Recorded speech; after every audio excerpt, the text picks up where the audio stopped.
ચાલો બોલ. જો મિત્રો આ વ્લોગમાં બસ આટલું જ. બસ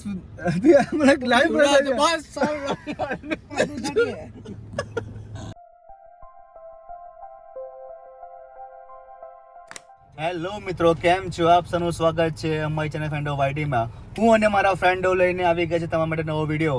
અમે જઈ રહ્યા છીએ આણંદ જિલ્લાના ખંભાત તાલુકામાં આવેલું એક નેજા ગામ. સોજિત્રા તારાપુર રોડ ઉપર છીએ અને પહોંચવા આવી ગયા છે અમે તારાપુર ચોકડી. અમે આવી ગયા છીએ તારાપુર ચોકડી.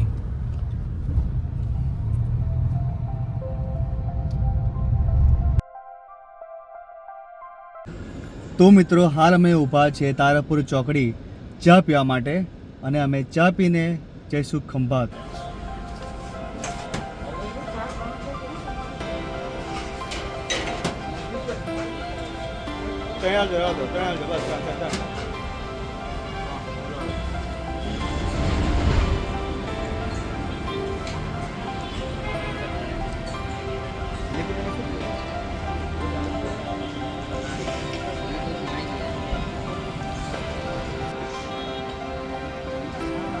શું કેસ?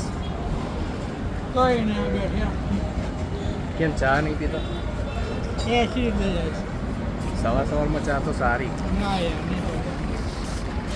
વાહ, રજવાડીની ચા એટલે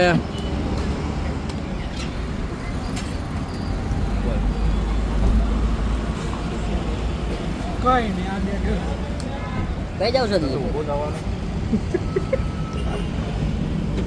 તો સવારના 11-11:30 થયા છે ને અમે અત્યારે ઊભા છીએ રજવાડીની ચા પીવા માટે. તમે જોઈ શકો છો રજવાડીની ચા અમે પી લીધી છે અને હવે અમે નીકળીશું આગળ નેજા જવા માટે. હવે તારાપુર પહોંચી ગયા છે, અંદર જઈએ છીએ. ગેટની અંદર આ છે તારાપુરનો ગેટ, USA લખ્યું છે. અમે લોકો પહોંચી ગયા છીએ તારાપુર. તમે જોઈ શકો છો અહીંયાથી 2 ફાટક પડે છે. જો અહીંયાથી તમે સીધા જશો તારાપુર અંદર જવાય છે અને જો જમણી સાઈડ વળો એટલે સીધા રોડે ખંભાત. અને ખંભાત રોડ પર આવેલું છે નેજા ગામ.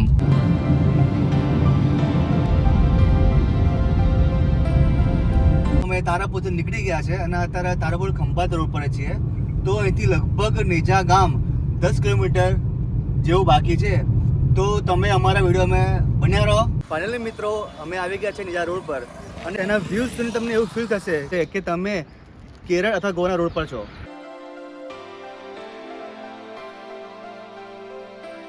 આ એક એવી જગ્યા છે જ્યાં તમે પ્રી વેડિંગ શૂટ અને ફોટોગ્રાફી વિડીયોગ્રાફી તમે કરી શકો છો.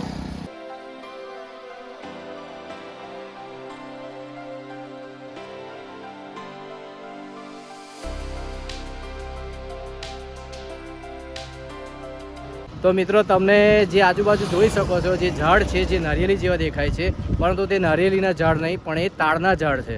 તો ચાલો આપણે જોઈએ તાડના ઝાડ પર એનું જે ફળ આવે છે તેને તાડફળી કહેવાય છે. આવો તમને બતાવું.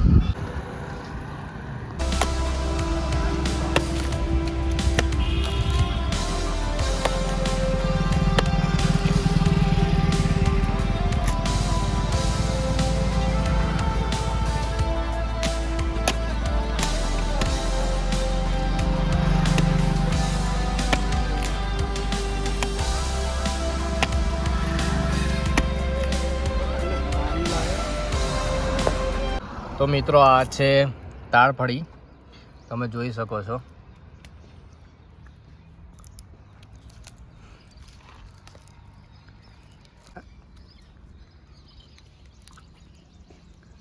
કેવી લાગે દિલીપ? બહુ મીઠી છે. તો મિત્રો, તમે જોઈ શકો છો આ છે તાડફળી જે આ તાડના ઝાડ પરથી ઉતારીને આપે છે. તમે ત્યાં જોઈ શકો છો પેલી ગાડી ઊભી છે તઈ. તે ભાઈ તાજું છીલીને આ તાડફળીને કાઢીને આપે છે તમને ખાવા માટે. ભાવની વાત કરીએ તો 50ના 10 નંગ આપે છે અને એકદમ મીઠી છે. નેજા રોડ ઉપર આવેલું છે એક નટેશ્વર મહાદેવનું મંદિર. તો મિત્રો, તમે મારી પાછળ જોઈ શકો છો નટેશ્વર મહાદેવનું મંદિર છે.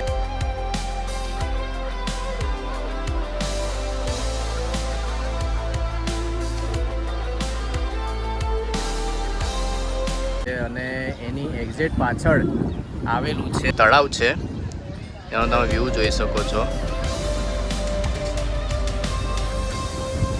અને એક્ઝેક્ટ એની બાજુમાં જ એક ગાર્ડન બનાવવામાં આવેલું છે, જ્યાં ઘણા લોકો આવીને બેસી શકે છે એમની ફેમિલી સાથે. શું કહો દિલીપભાઈ, કેવી લાગી આ જગ્યા તમને?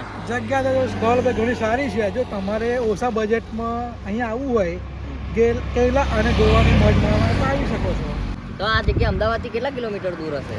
80 કિલોમીટર. અને આ બાજુ વડોદરાથી જોઈએ તો કેટલું દૂર થતું હશે? 70 કિલોમીટર દૂર છે. તો મિત્રો ફાઇનલી અમે લોકો નેજા રોડ પરથી નીકળીને આવી ગયા છીએ અત્યારે ખંભાત. ખંભાત તેની ઘણી બધી વસ્તુઓ માટે જાણીતું છે, જેમાં ખાણીપીણી છે, હકીકનો ઉદ્યોગ છે, પતંગ ઉદ્યોગ છે. તો એવી ઘણી બધી વસ્તુઓ જે ખંભાતમાં ફેમસ છે. આજે અમે લોકો ખંભાતની ખાણીપીણીમાં તેની મીઠાઈ અને ફરસાણ વિશે વાત કરીએ તો તેમાં હલવાસન અને સૂતરફેણી ખૂબ જ પ્રસિદ્ધ હોય છે. તો ચાલો આપણે ટ્રાય કરીએ તેની સૂતરફેણી અને હલવાસન. જો મિત્રો તમે ખંભાત આવો છો ત્યારે તમે ખંભાતનું ફેમસ મીઠાઈમાં તમે જુઓ તો ત્યાંનું હલવાસન છે, સુખડિયાનું હલવાસન છે, જે ઘઉંના ફાળામાંથી અને કેસર દૂધમાંથી બનાવવામાં આવે છે. અને બીજું કહીએ ત્યાંનું ફેમસ તો સૂતરફેણી ત્યાંની ફેમસ છે, તમે જોઈ શકો છો. ફરસાણમાં કહીએ તો તેનું પાપડ ચવાણું ફેમસ છે, જે એનું સ્વાદ એકદમ ચટપટું હોય છે.